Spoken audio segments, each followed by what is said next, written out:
Hello friends. तो आज जो है हम लोग नए टॉपिक की शुरुआत कर रहे हैं, नर्वस सिस्टम एचएपी का।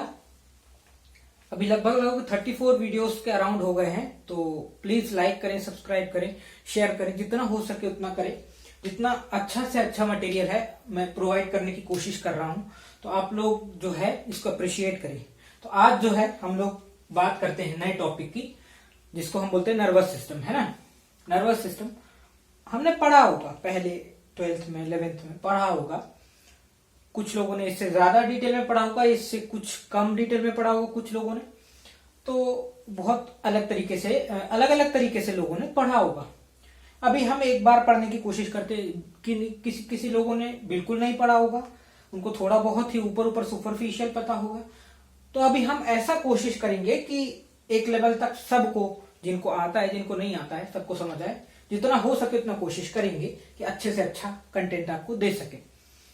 तो नर्वस सिस्टम की हम बात करते हैं। नर्वस सिस्टम हम समझ गए, बात कहने का मतलब कि हमारे ब्रेन से रिलेटेड है, ब्रेन से रिलेटेड है, और हमारी बॉडी में जो भी फंक्शन हो रहा है वो नर्वस सिस्टम के कारण हो रहा है, ये भी हम समझ गए। ब्रेन मतलब सेंट्रल नर्वस सिस्टम, है ना।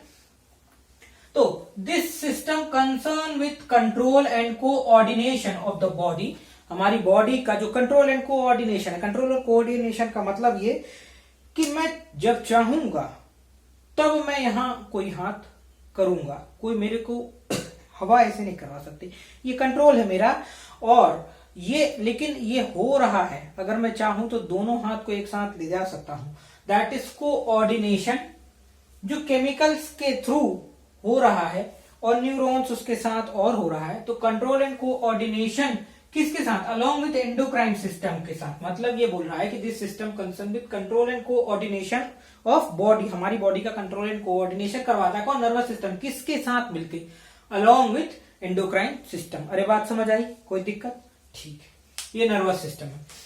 अब नर्वस सिस्टम की हम बात करेंगे, अभी हम पूरा ब्रेन सब डिस्कस करेंगे, पर अभी सबसे पहले जो हमारी मेन बात आती है कि हम ये जाने कि इसकी फंक्शनल यूनिट क्या। केमिस्ट्री में हम जब भी कुछ बात करेंगे तो सबसे पहले किसकी बात करेंगे? एटम की बात करेंगे ना यार, बात समझ आई? एटम की बात करेंगे। तो अगर हम एटम की बात करेंगे तो हम मतलब कि पूरी फंक्शनल यूनिट की बात कर रहे हैं केमिस्ट्री के, है ना, कि उसका जो बिल्डिंग ब्लॉक है वो क्या है। तो हम इसमें भी तो जाने कि इसके बिल्डिंग ब्लॉक्स क्या है। पहले हम उस बेसिक की बात करें, मतलब हम न्यूरॉन्स की बात करें।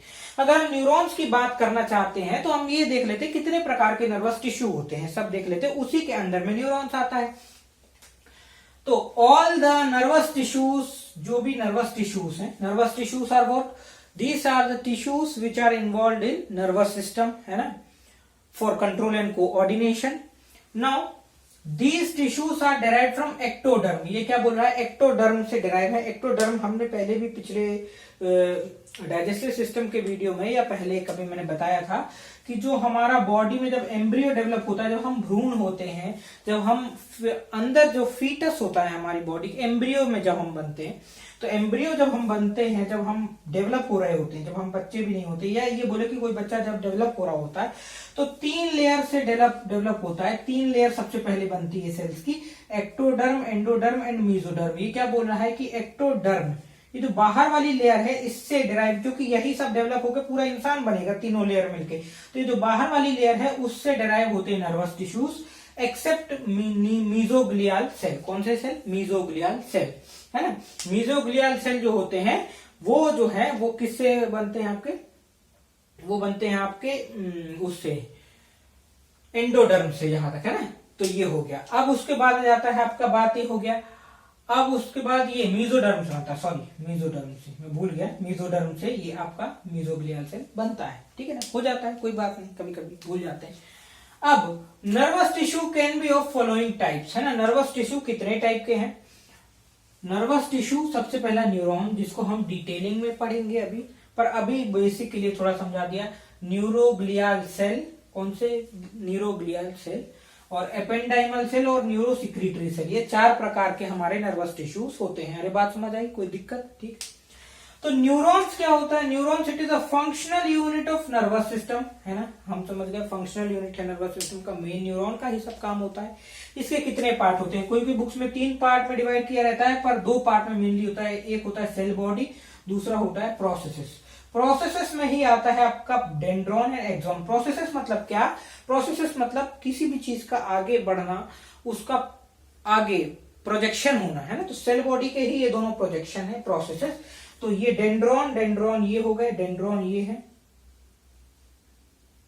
ठीक है। ये क्या है? ये लंबा सा गया जो, ये एक्सॉन है, और ये जो है ये सेल बॉडी है। क्या है? ये एक्सॉन टर्मिनल्स है ना। यहां पर वेसिकल्स प्रेजेंट होते हैं जो आगे सिग्नल को ट्रांसफॉर्म करते हैं। न्यूरॉन से एक दूसरे से ऐसे जुड़े होते हैं, जैसे ये है। अब इसी से ही आगे और डेंड्रॉन जुड़े होंगे, ठीक है। ये वाले डेंड्रॉन चिपक गए होंगे तो दूसरा, या फिर ऐसा भी हो सकता है कि यहां पर ही अगले न्यूरॉन के एक्सॉन्स जुड़े होंगे तो उल्टा न्यूरॉन जुड़ा होगा, ठीक है। इस तरीके से जुड़े होते हैं, ठीक है ना। तो इस तरीके से न्यूरॉन्स होता है। न्यूरॉन्स हम समझ गए, अब हम इसको डिटेल में देखेंगे आगे। अभी हम न्यूरोग्लियल सेल्स की बात कर लेते हैं। न्यूरोग्लियल सेल्स क्या है? These kind of cells present in central nervous system. And ये क्या है? कौन से सेल्स है? ये सेंट्रल नर्वस सिस्टम में प्रेजेंट होने वाले। न्यूरॉन जैसे है ना, तो हमारे बॉडी में बहुत सारे पार्ट्स में है। सेंट्रल नर्वस सिस्टम बस ब्रेन में नहीं है ना। लेकिन जो न्यूरोग्लियल सेल्स है वो सिर्फ सेंट्रल नर्वस सिस्टम में ही प्रेजेंट होता है, मतलब ब्रेन में। और ये कंस्टिट्यूट करता है about 50% of the total cell present in the brain. These are about 50% of the cell, total cell present in the brain. मतलब हमारे ब्रेन में जितने सेल्स हैं उसका टोटल 50% न्यूरोग्लियल सेल कवर करते हैं, ठीक है। These are of following types. कितने टाइप्स के हैं? ये है मैक्रोग्लियल सेल या microglial cell. Microglial cell are further divided into astrocytes and oligodendrocytes. अरे बात समझ आई? ये क्लासिफिकेशन है न्यूरोग्लियल सेल्स का। दो टाइप से होते हैं, macroglial, microglial. Macroglial are of following types, astrocytes and oligodendrocytes. अब ये एस्ट्रोसाइट्स है ना, तो एस्ट्रल नाम से समझ आ रहा है सितारे नुमा, सितारे जैसा, है ना। Shape of these cells are star shaped. These cells provide mechanical support and isolation. क्या बोलता है? These cells provide mechanical support and isolation to neurons. बात समझ आई? मतलब ये न्यूरॉन्स को मैकेनिकल सपोर्ट देते हैं और आइसोलेशन देते हैं। कौन? Astrocytes. These cells repair and damage part of the central nervous system. अगर हमारे ब्रेन का कोई पार्ट डैमेज होता है तो यही एस्ट्रोसाइट्स जो है उसको रिपेयर करते हैं, ठीक है। ओलिगोडेंड्रोसाइट्स क्या होते हैं? ओलिगोडेंड्रोसाइट्स हमारी बॉडी का कोई फॉरेन पार्टिकल, कोई भी हमने चीज खाई जो ब्रेन तक पहुंच जाए, वैसे ब्लड ब्रेन बैरियर नहीं पहुंचने देती पर फिर भी पहुंच जाता है, तो ये सेल्स होते हैं। ये बहुत सारे डेंड्रोन्स होते हैं इसमें। ये क्या करते हैं? ये माइलिन ओवर एक्सॉन जो है, ये उस पे न्यूरॉन्स पे माइलिन की लेयर को फॉर्म कर देते हैं। सॉरी, मैं माइक्रोग्लियल सेल्स की बात कर रहा था कि कोई ये तो ओलिगोडेंड्रोसाइट्स कुछ नहीं होता। ओलिगोडेंड्रोसाइट्स में ज्यादा डेंड्रोन्स होते हैं और ये माइलिन जो है, माइलिन लेयर जो है उस पर फॉर्म करते हैं। मतलब ये जो न्यूरॉन्स है, न्यूरॉन्स पे जो माइलिन लेयर है वो फॉर्म करते हैं। कौन? ओलिगोडेंड्रोसाइट। माइक्रोग्लियल सेल्स जो है, माइक्रोग्लियल सेल्स अगर हमने कुछ खाया फॉरेन बॉडी और वो हमारे ब्रेन में पहुंच गया, ठीक है, तो वो क्या करेंगे? ये फैगोसाइटिक सेल्स हैं, ये उसको खाएंगे, स्कैवेंजर की तरह, शिकारी की तरह इस्तेमाल करेंगे। तो ये कहां से डेराइव होते हैं? मीजोडर्म से डेराइव होते हैं। अरे बात समझ आ गई? अब हमारे पास क्या बचा? एपेंडाइमल सेल और न्यूरोसिक्रेटरी सेल्स।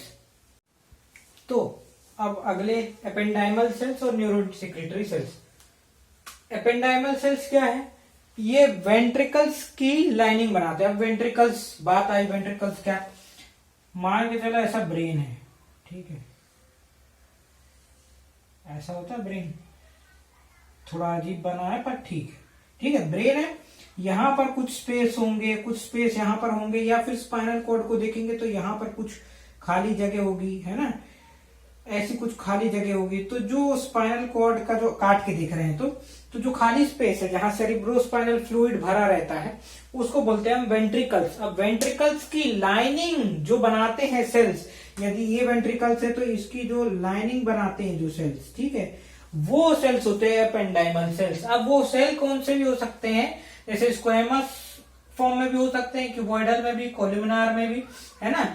और अगर सेंट्रल कैनाल स्पाइनल कॉर्ड की बात करें तो वहां सीलिएटेड कोलुमिनार एपेंडाइमल सेल्स होते हैं। मतलब समझना, मतलब ये कि अगर मैं बात करूं कि ये स्पाइनल कॉर्ड है, ठीक है, स्पाइनल कॉर्ड है ऐसी, अब मैंने इसको काटा यहां से, ठीक है, अब मैं माइक्रोस्कोप से इसको ऐसे देख रहा हूं ऊपर से। जब ऊपर से देख रहा हूं तो जिसकी सेंट्रल कैनाल है उसमें ये जो सेल्स लाइनिंग करते हैं एपेंडाइमल सेल्स, ऐसे ये सीलिएटेड कोलुमिनार सेल्स होते हैं। सीलिया भी इसमें प्रेजेंट होता है। सीलिया समझ रहे हैं, सीलिया तो समझते होगे, cilia head like thread hair like structures होते हैं, तो उससे जो है वो आपका सीलिएटेड कोलुमिनार एपिथेलियम सेल्स ये लाइनिंग करता है। समझ गए कि नहीं बात? ऐसा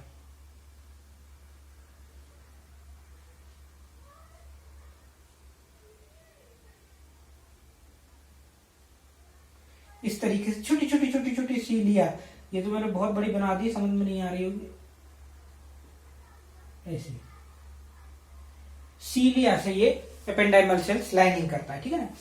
अब न्यूरोसेक्रेटरी सेल्स क्या होते हैं, ये हाइपोथैलेमस में प्रेजेंट होते हैं। एंडोक्राइन सिस्टम का वीडियो डला हुआ है पिट्यूटरी का, तो वहां पर आपको समझ में आ जाएगा कि हाइपोथैलेमस से कौन से हार्मोन पिट्यूटरी में आते हैं वो सब। तो वो न्यूरो हार्मोन्स कुछ सिंथेसाइज करते हैं न्यूरोसेक्रेटरी सेल्स, ये जैसे कि oxytocin and anti diuretic hormones, ठीक है। अब हम न्यूरॉन्स का हम स्ट्रक्चर देख लिया है और डिटेल में देखेंगे ही डायग्राम में। तो हमको मालूम है कि न्यूरॉन्स में क्या होता है, सेल बॉडी होती है, एक्सॉन होता है ऐसा, और डेंड्रॉन्स होते हैं, ठीक है ना, इस तरीके से ये हमको पता है। तो हमको जब पता है तो ये जो एक्सॉन होता है इसमें माइलिन शीट होती है, ये भी हमको पता है, माइलिन की शीट होती है, प्रोटेक्टिव शीट है ना, ये भी हमको पता है, शीट है ना। तो अब उसी पे हमने न्यूरॉन्स को डिफरेंट बेसिस में डिवाइड किया है। कितने टाइप्स के न्यूरॉन्स होते हैं, सबसे पहले बेसिस है न्यूरॉन की क्लासिफिकेशन की, तो on the basis of presence of myelin sheath presence है कि नहीं है, उस पर हमारा पहला बेसिस है, माइलिनेटेड होता है या नॉन माइलिनेटेड होता है।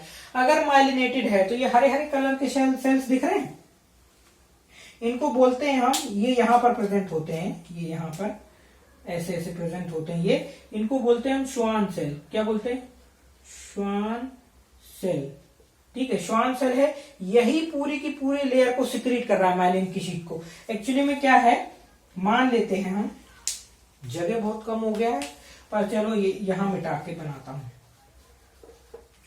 ये न्यूरॉन है, ठीक है। अगर अपन इसको ऐसे देखें, का ऐसे वर्टिकल सेक्शन में देख रहे हैं, यदि तो ऐसे देख रहे हैं, तो ये श्वान सेल अगर इसमें प्रेजेंट है, यहां पर मान लेता हूं, ठीक है, श्वान सेल प्रेजेंट है यहाँ इसके ऊपर, ये श्वान सेल सिक्रीट करेगा, यही श्वान सेल जो है ये सिक्रीट करेगा आपका माइलिन शीट, मतलब ये ऐसे सिक्रीट करेगा इसे। अरे बात समझ आ गई?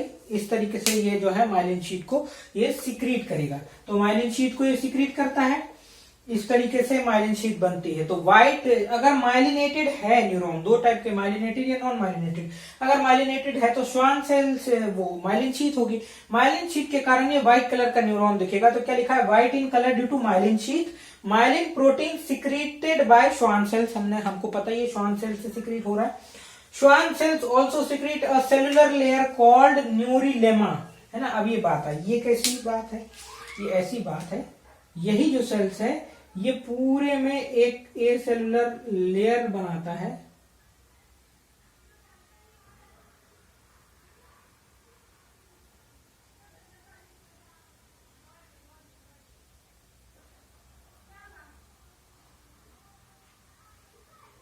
जिसको हम बोलते हैं न्यूरिलेमा। क्या बोलते हैं? न्यूरिलेमा, है ना। अब इन दोनों माइलिन शीट के बीच में एक स्पेस प्रेजेंट है, जिसको हम क्या बोल रहे हैं, नोड ऑफ रैनवियर। क्या बोल रहे हैं? नोड ऑफ रैनवियर, ठीक है, नोड ऑफ रैनवियर बोल रहे हैं। जब भी इंपल्स इन दोनों के बीच में से जाती है उचक के, इंपल्स मतलब जो सिग्नल कंडक्ट होता है उसको हम सॉल्टेटरी इंपल्स कंडक्शन बोलते हैं, ठीक है ना, इस तरीके से। अब बाकी नॉन माइलिनेटेड है यदि, तो ग्रेइश इन कलर है, ग्रेइश इन कलर है। नॉन माइलिनेटेड है मतलब ये माइलिन शीट प्रेजेंट नहीं होगी। अब ये myelin sheath present, Schwann cells तो होंगे पर माइलिन शीट प्रेजेंट नहीं होगी, तो ये ग्रेइश इन कलर होंगे। Schwann cells only form न्यूरिलेमा, Schwann cells जो है इन वाले में, नॉन माइलिनेटेड में सिर्फ न्यूरिलेमा की लेयर बनाते हैं, ये जो माइलिन शीट है ये नहीं बनाते हैं। बात समझ आ गई? कोई दिक्कत? ठीक है। अब on the basis of direction of impulse, अब न्यूरॉन से सिग्नल आ रहा है कि जा रहा है, उस पे हमने इंपल्स, सिग्नल को इंपल्स बोलेंगे, उस पे हमने डिवाइड किया है। दो टाइप के न्यूरॉन है, या तो सेंसरी, जिसको आफरेंट बोलते हैं। आफरेंट क्यों? ये जो हमारे सेंसरी ऑर्गन है इससे सिग्नल वो ब्रेन की तरफ ले जाता, आ रहा है, आफरेंट, है ना।